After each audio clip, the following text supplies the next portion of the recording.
Today we are honored in having a very special guest with us, Father James Martin. Reverend James Martin is a Jesuit priest, author, and editor-at-large at America, the National Catholic magazine. His most recent book is Jesus, a Pilgrimage.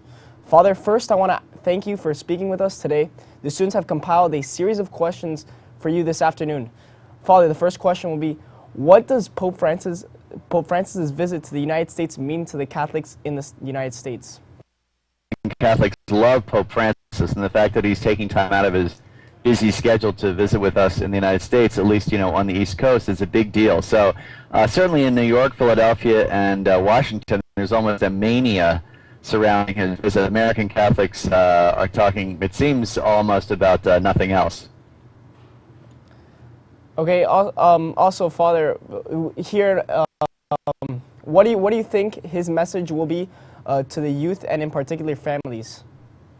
Well, you're right. He's coming particularly to go to the World Meeting of Families in Philadelphia, and he's also very focused on youth in all of his trips. So, usually his message to youth is very simple. It's be joyful, believe in God, and trust that God is helping you in your life. And we saw a little bit of that on the ABC virtual town hall meeting that he held, where we talked to young people, basically. But overall, I think his messages are going to be beyond the gospel. Things like income inequality, immigration, refugees and migrants in this country and overseas, for example, in Europe right now, and climate change, based on his latest encyclical. So he has a lot of different opportunities to speak to people, and I'm sure he'll touch on a lot of those topics. In Miami, it's very big for us with his visit to Cuba. So why is it significant that Pope Francis is visiting Cuba before his visit to the United States? Well, I think it's it shows his desire to establish relations with Cuba. Remember, he is the first Latin American pope. He's the first pope that's going to be able to go there and speak fluent Spanish with the Cuban leaders. And I think he also may want to remind the United States that it's not all about us. Basically, that it's not simply the United States that occupies his attention in the Western Hemisphere, that there are other countries and also very, very important issues to deal with. What do you think the Holy Father will say to the people of Cuba? I'm not sure about that. I would imagine that he's going to focus a little bit on religious freedom, and kind of a thaw in the relations between the United States and Cuba. Because he's going to both countries, he may kind of encourage both countries on both sides to sort of reestablish relations. But I would imagine that a lot of it's going to focus more kind of on the Catholic heritage of Cuba and, sort of encouraging more and more respect for Catholicism in the public square. Can you talk to us about the historical relevance of the Holy Father's speech to the United Nations and Congress? Yeah, that's a very good question. He is the first pope to ever address, a joint session of Congress. So that's a big deal. And, a lot of people are wondering if Congress knew what they were doing when they asked him to come, because I think he's going to be, of course, praiseworthy to American culture, but he's also going to be pretty critical, I think. He's been critical about kind of this overemphasis on money, and this kind of focus on consumerism, which we in the United States have to deal with. Income inequality, things like that, and how we take care of the poor. I think he'll also look at life issues, like abortion and those kinds of things. At the UN, I'm imagining he's going to speak mostly about, I'm guessing, I didn't write his speeches, climate change based on his encyclical, and also refugees and migrants. So that'll be a more international scope, I think, for his talk. In your opinion, how important is it for people in my generation, the youth, to watch and listen to what the Pope has to say? Oh, it's incredibly important. I mean, you are the future of the Church. I mean, you will be the leaders of the Church in another, 20 years, if not 10 or 15 years. And so this is a Pope that's really focused on the future, focused on the young, focused on new ways of doing things. I mean, one of the great things about him being a Jesuit is that he's free of the need to do things in exactly the same way that they've always been done. And so, I hope that they see someone who is a real transformational leader and who really can invite them to be a part of the Church. So I hope they get excited, and I hope they have fun with him, because I think he's a fun guy. The Pope will arrive at the White House on September 23rd and begin his 5-day apostolic journey. Will you be attending any of the events? be helping out ABC Network and CNN to help them cover it. So I think I'll be either there or in a TV studio watching it. And the times that I'm not, I'm going to try to be going to some of the events. I know that I'm going to the event at Madison Square Garden as a priest, you know, to celebrate. And my goal is to meet him. Which I feel like I'm the only Jesuit who's never met him. Everybody else seems to have met him. So yeah, that's a big thing. So wait, you're covering it with CNN and ABC. So you're gonna help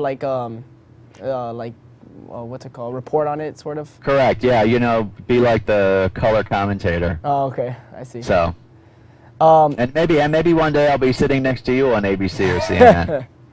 So you are a best-selling author, a magazine editor, and have appeared in talk shows such as the Colbert Report on different occasions. These are not traditional jobs associated with the priesthood. So what would be your message to young men and women who may be considering a vocation in this day and age? Well, I would say trust your desires. If there's a part of you that really feels attracted to that kind of life, and let me tell you, being a Jesuit is a great life. It really is. It's not for everybody, but if you're attracted to priesthood or joining a religious order, you know, for a man or a woman, to really pay attention to that desire and to see in that desire a way that God has of calling you, because that's the way God calls us, you know, through those desires. To follow up on it and learn about it, and you know, to say to yourself, this may be a call. So moving now a little bit towards the immigration problem, especially in Europe with the Syrians, do you think enough is being done with the immigration situation in Europe? No, I don't. I think that it's, you know, Pope Francis had said that he wants every Catholic parish and institution to house a refugee family. I mean, I think, you know, some of the European countries are now finally taking steps to ameliorate the crisis, but I also think the United States needs to look carefully at, you know, their immigration policy and make it easier for everybody, I think, you know, not just Syrians, but, you know, for everybody to gain access to the United States. You know, I always like to tell people we were founded by refugees. I mean, you know, the Pilgrims were refugees, and so it was, it's really incumbent upon us to really try to continue to welcome people. Talking about the United States, President Obama has directed the U.S. to prepare to receive 10,000 refugees, Syrian refugees, coming in the next fiscal year. Do you think this will help?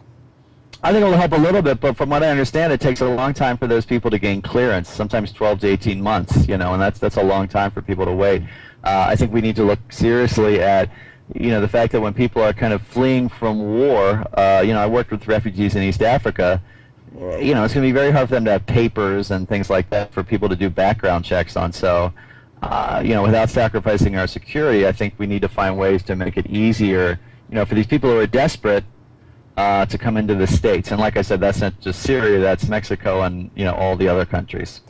So then, now that immigration is in the forefront of the presidential election, how do you feel about the plans that some candidates have proposed on how to solve the immigration issue? And what should the pastoral approach be? Yeah, well, the pastoral approach is welcoming people. I mean, that's pretty clear. There's a line from the Old Testament that says, "You shall not oppress the refugee or the alien, for you were aliens yourselves once in the land of Egypt." So I think we need to look at welcoming people more and realizing that these people, you know, add a great deal to our country. You know, I mean, my grandmother, you know, was an immigrant. That's just 2 generations ago, and it was a lot easier for her to get in than it is today, and the country's, you know, more well off than it was, you know, 100 years ago. So I think some of the ideas about building a higher wall and those kinds of things are just, to my mind, ridiculous. I'm not a really political person, but they seem kind of ridiculous. The pastoral approach is a lot different. Well, Father, thank you for your time and for all the works you do for the Catholic Church. That's it for us here in the interview. Thank you, Father, again for giving us this time. My pleasure. I want to greet all the students at Belen and just say what a great job I think you're all doing, and what a great job the administration and faculty is doing. Your school has a reputation that precedes it, and I'm really proud and honored to be with you today. All right. Thank you, Father. Welcome, ladies and gentlemen, to our continuing coverage of the Pope's apostolic journey to the U.S. I'm joined today with Senior David Andreu, Senior Andres Marquez, and President of Belen Jesuit, Father Pedro Suarez. Well, I'm just going to get right to it. Andres, why are you so excited about the Pope's visit to the U.S.? Well, I think I'm first of all excited because I have the chance to go to Washington, D.C. to see his address to the joint session in Congress. But also, I think that his visits to the U.S. and Cuba, are going to allow for a dialogue to happen, especially for all the events that have been going on between the U.S. and Cuba and the reopening of diplomatic relations. I think that this is going to be an additional step to perhaps recognizing more human rights, perhaps getting that dialogue going. And in the U.S., his address to the UN and oh, I'm sorry, and to Congress is going to just allow for more talking, allow for a greater understanding of the Catholic Church, hopefully. David, why are you excited About the Pope's visit about the Pope's visit to to the the U.S. United States? and Cuba? The Catholic Church over many years has had many fluctuations, many news stories, much speculation, and having such a Pope who's bringing worldwide attention to our church is changing the face of the world, of the faithful, and having him visit countries such as Cuba, where religion has been oppressed, and is a huge step. It is absolutely a huge step. And visiting countries such as the United States, where there's been a decrease in the amount of people entering the church, really kind of disappoints many of the faithful. But having him create such a resurgence is absolutely astonishing. Father, why do you think that the Pope's visit to Cuba and the U.S. is so important? Well, I think it's very important when the Pope leaves Rome for anything, and especially when he visited South America recently. He was in Ecuador, in Bolivia, and in Paraguay, three countries which are not exactly in the limelight of the world, but they are poor countries, and he sent a message of hope and justice and love, which were very significant. And this time he's visiting two countries as different as the United States and Cuba. I think that by itself is it's a first. It's something that no other pope that has been to Cuba or to the United States has done. And Pope Francis is so fresh, so new, so full of wonderful ideas and innovations that I think it's a very good step forward that he does this at this time. And as you mentioned, at the moment when there have been openings on both sides for diplomatic relations and for future dialogue, I think the outcome is going to be good for both countries. And Father, if you had the chance to speak with the Pope Francis, what would you ask him? I would be very hard put to have a right question at the right moment. I think he's a brilliant man. Most Jesuits are never chosen to be bishops, and he was chosen to be not only a bishop but the Archbishop of Buenos Aires, one of the biggest cities in the world. So he's no mean thing. He's a very special man. He's very bright and at the same time extremely warm and extremely cordial to people, whose lifestyle was well known even in Buenos Aires when he rode the subway and he talked to people on the streets and he answered letters with his own handwriting. When he's become Pope, the first gesture he had was to ask for the people to bless him, pray for him, even before he gave his blessing. When it came the moment to choose to move to the papal apartments, he says, no, I'd rather stay at the hotel where I am. I'm comfortable here. I mean, popes don't do that all the time. So this one has been very fresh, very new, very innovating, and that has caught the hearts of everyone. I think he has a way of communicating to the common people that very few popes have had in the past. Perhaps the closest thing to him would be John the 23rd, and he only was Pope for 4 years. But his style is unique and is very fresh, and I think he's doing a lot of good to the church. Andres, what would you ask the Pope if he was sitting across the table from you? I think that it's very hard, as Father mentioned, to pinpoint one exact question that you would want to ask the Pope. But pertaining to what I would want answered probably is what direction he sees what role he sees the youth taking in upcoming years with regards to the church. Because perhaps at this past World Youth Day in Brazil, he sort of touched on it there, but I think that it's very important today, especially in the era that we're living in, for the youth to be actively involved, whether it be through community service, whether it be through their blogging or anything perhaps. but something that they're passionate about, and so that it benefits the greater community with those intrinsic Christian values. David, is there anything you'd like to ask Pope Francis? I wouldn't ask him a question. I would ask him a favor. I would require myself to ask how such a man is so humble and to teach me to be so. We live in a world that is so full of ego, so full of over-exaggerated self-value that we don't take the time to value ourselves not in the eyes of other individuals, but in God's eyes. And to have an individual who is so humble, yet not self-deprecating, someone who knows their value in the eyes of God, is absolutely astonishing, and it humbles me it would humble me to be in the presence of such a man. Now a question more for the two students. Father, you can chime in if you like. Mm-hmm. But do you guys think there's any particular message that the Pope has for the younger generation of the Christian and Catholic Church?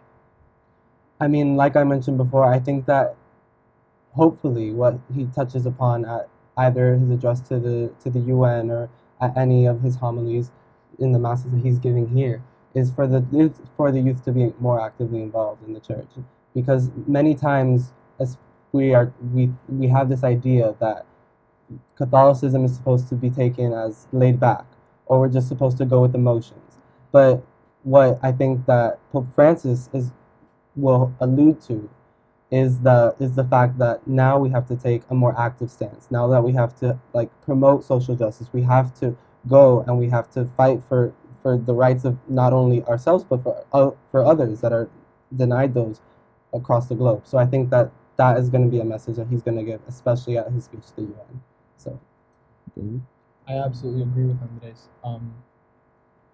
We live in a country where there are a lot of misconceptions about faith, about the church, and having a pope, having a leader lead us into the 21st century with brand open eyes and seeing the values that Christ teaches us without the many misconceptions, as I said, that a lot of people discuss that religion requires of you, when people, I think, are scared of being committed to religion, scared, just fearful. And to have a leader who is a model for the youth, a model for how we should